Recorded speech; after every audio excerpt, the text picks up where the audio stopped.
Ерөнхийдөө торгоны замын ач холбогдол ер нь дүгнээд эхнээс нэг ярил ямар л дүгнэлт хийхээр байна.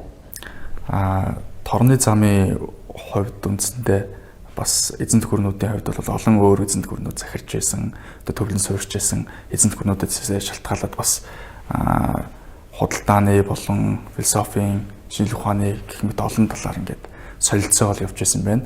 Тэгээд үүнээс гадна бас худалдаа арилжаа, шинжлэх ухааны олд гэхээс илүүтэй бас тахал гэх мэтийн, шашин гэх мэтийн бас өргөн цар хүрээтэй олон талбарт үйл ажиллагаанууд өрн болон дорнд холбогдчихсэн тийм зам байна. Тэгээд хамгийн гол ач холбогдлын хувьд бол мэдээлэл дамжиж байсан. Тэгээд арилжаа 8, соёлын хувьд гэж л бодож байна юм дээ. Торгоны замыг дагаад олон баян бүрдүүдийг түшгэлсэн энэ говь цөлүүдэд, ялангуяа Таримын хөндөй, Таклама хааны цөл, Дундад Азийн цөлүүдэд маш олон тооны хотууд бий болсон, суйрангууд бий болсон. Энэ нь бас торгоны замын бас нэг нөлөө гэж бас үзэж болох юм. За торгоны замыг ер нь яагаад энэ хүчрхэг эзэнт гүрнүүд торгоны зам руу зүтгээд байдгийг, яагаад энийг захирах гэдэг гэхлээр татвар авах орлогын бас нэг их үүсвэр гэж харж байсан. Монголчуудын ноёрхлыг торгоны замны дах ноёрхлыг бол арай өөр төвч дүгнээд байгаа. Монголчууд илүү татвар аавна гэхээс илүү тэр худалдаа цаад ач холбогдлыг ойлгосон учраас илүү тэр худалдааг нь хөгжүүлэх, энэ мэдээлэл солилцоог доктортой байлгах энэ үднээс нэлээд харж исэн. За яг гол ашиг шимийн хүртээд байгаа бас улс бол исламчууд дээ. Ислам бол үнэхээр тухайн үед торгоны зам дээр ноёрч явах үед бол ертөнцийн төв байсан. Багдад хот бол үнэхээр баян тансгаараа гайхуулсан хот байлаа шүү дээ. Исламын ертөнцийн төв, Багдадын халиф гэдэг бол үнэхээр дээ. Тэгэхээр энэ торгоны замын дагуу бий болсон Багдадын худалдаа энэ Багдадын цэцэглэлт энийг дагсан тэр Багдадын номын сан гэдэг бол тухайн үед үнэхээр эрдэмтэд цугладаг. Эрдэмтэд ном аялцдаг ийм гайхамшигтай. Үндсэндээ дэлхийн хамгийн хөгжил цэцэглэлтийн охин Багдад хотод бүгд явагдаж ирсэн. Одоо бол жишээлбэл их сургуулиудыг аваад үзэх юм бол Английн, Кембриж, Оксфорд, Америкт бол тийм Харвард, Йейл их сургууль, Колумбик сургуульч гэдэг юм уу. Тийм байхад бол тухайн үед бол исламын эзэнт гүрний үед бол томоохон их сургуулиуд жишээлбэл Багдад хотод төвлөрсөн байх жишээтэй.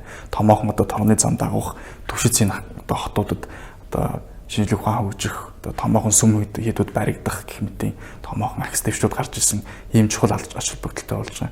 Тэгэхээр хамгийн гол нь арилжаа 8 гэхээс илүүтэй бас энэ хотуудын хөгжил рүү ярьж явах шиг юм тийм ээ.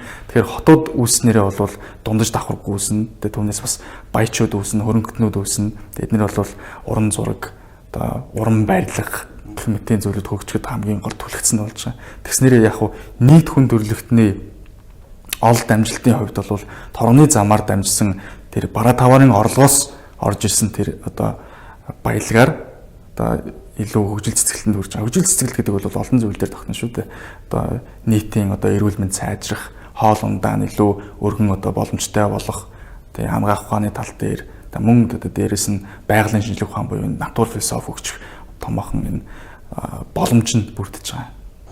Энэ эртний том энэ шашнууд байна шүү дээ. Энэ жудеизм байна, зарастризм байна, за муу буддизм байна.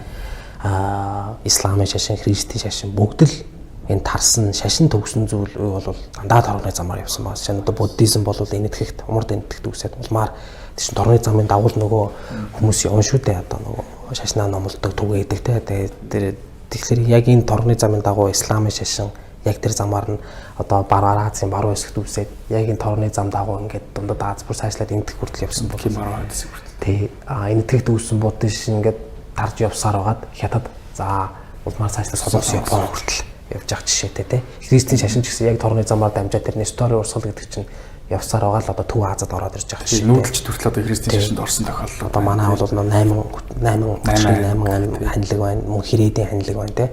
Тэр чинь бас л Ирээдийн шашны Нестори урсгалыг шүтдэг байсан. Тэгэхээр энэ торгоны замыг дагаж зөвхөн арилжаа худалдаа биш, зөвхөн бараа тээвэр биш, зөвхөн аян дайм биш, бас соёл, дээрээс нь шашны үзэл, философийн үзлүүд хүртэл энэ юугаар дагаж энэ торгоны замыг дагаж л явсан юм түүх харагдаад байна. Торгоны замын томоохон энэ төвшиц хотууд байгуулагдсанараа сүм хийд хөгжих бололцоотой. Тэгээд сүм хийдийн хувьд бол хандив тусламж аавн дээрээс нь хамгийн гол нь оюун санааны хувьд сүм хийдийн үүсгэсэн үүрэг бол томоохон эзэнт гүрнүүдийг өөрөөр олон одоо үндэстэй угсаатай улсууд байгаа. Тэднийг дийлүүлэхэд бас оюун санааны хамгийн чухал одоо үнд зүйлийг нь барьж исэн зүйл учраас шашин маш чухал үүрэгтэй байсан. Тэгээд торгоны замаар тархсан гэдэг утгаараа ялвна гэж гарч ирж байна.